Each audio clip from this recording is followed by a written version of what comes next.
जै जावल वारा वार सोहना सोहना गुंडड़ीदार सुबहान अल्लाह सोहने जी माशावा खान लिखान।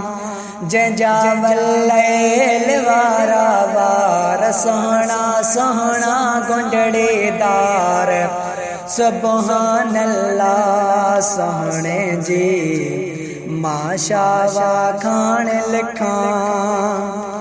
जै जै हथन ले मौला चयो वायदुल्ला ओहो त आहे मुंहिंजो अरबे सल्लल्लाह ओहो त आहे मुंहिंजो अरबे सल्लल्लाह। वाह वाह नूरानी रुखसार शाहन मोती जवार सुबहान अल्लाह सोहने जी माशावा खान लिखान। जै जावल वारा वार सोहना सोहना गुंडड़ीदार सुबहान अल्लाह सोहने जी माशावा खान लिखान।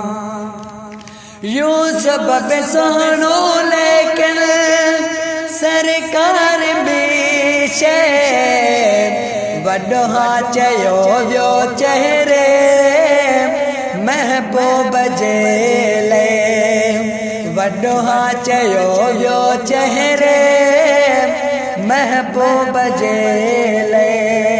अहिड़ा चेहरे जा चमकार खादी चोॾीअ जे चंडार सुबहान अल्लाह सोहणे जी माशावा खान लिखान। जै जावल वारा वार सोहना सोहना गुंडड़ीदार सुबहान अल्लाह सोहणे जी माशावा खान लिखान।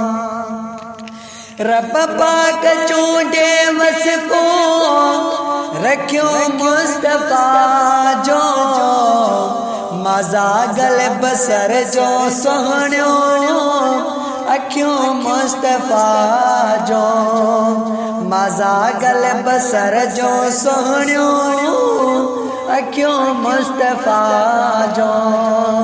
जंहिं दम नेण खणन दिलदार बुलजन बिस्तर तां बीमार सुबहान अल्लाह सोहणे जी माशावा खान लिखान।